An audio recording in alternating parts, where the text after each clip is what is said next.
Une mise au point était nécessaire pour mettre fin aux tensions qui ont surgi cette semaine. L'objectif de cette rencontre était clair, renouer le dialogue dans le respect des uns et des autres pour ensuite reprendre les négociations. Sauf que dans le huis clos de la rencontre, à l'abri de notre caméra, la discussion ne s'est pas déroulée comme prévu. Et le syndicat l'a fait savoir après la réunion. Ce n'est pas à elle de nous fixer le cadre du temps qu'il fait. Parce que le temps n'est pas au beau fixe. Elle nous a vraiment parlé comme une dame qui était vraiment au-dessus.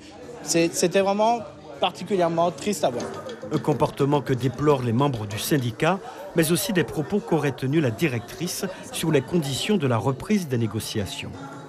Madame Debord a tenu des propos qui sont qu'on peut qualifier de graves. Elle a dit concrètement que pour elle, elle pensait que les négociations devaient changer de forme, qu'il fallait en exclure et la centrale UTG, et les élus, et l'ARS, laisser juste le directeur de l'hôpital se débrouiller avec le syndicat de l'hôpital de Kourou, donc ce qui est complètement inadmissible. Le même émoi également chez les deux élus présents à la réunion.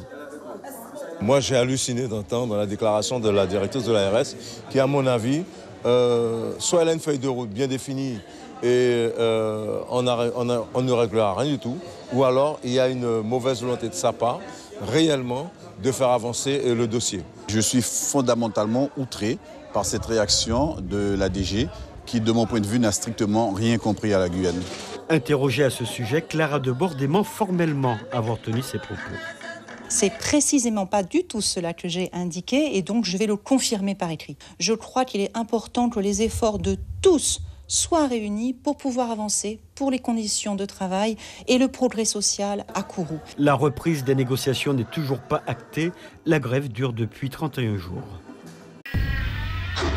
Suivez l'info sur Guyana Première, télé, radio et Internet.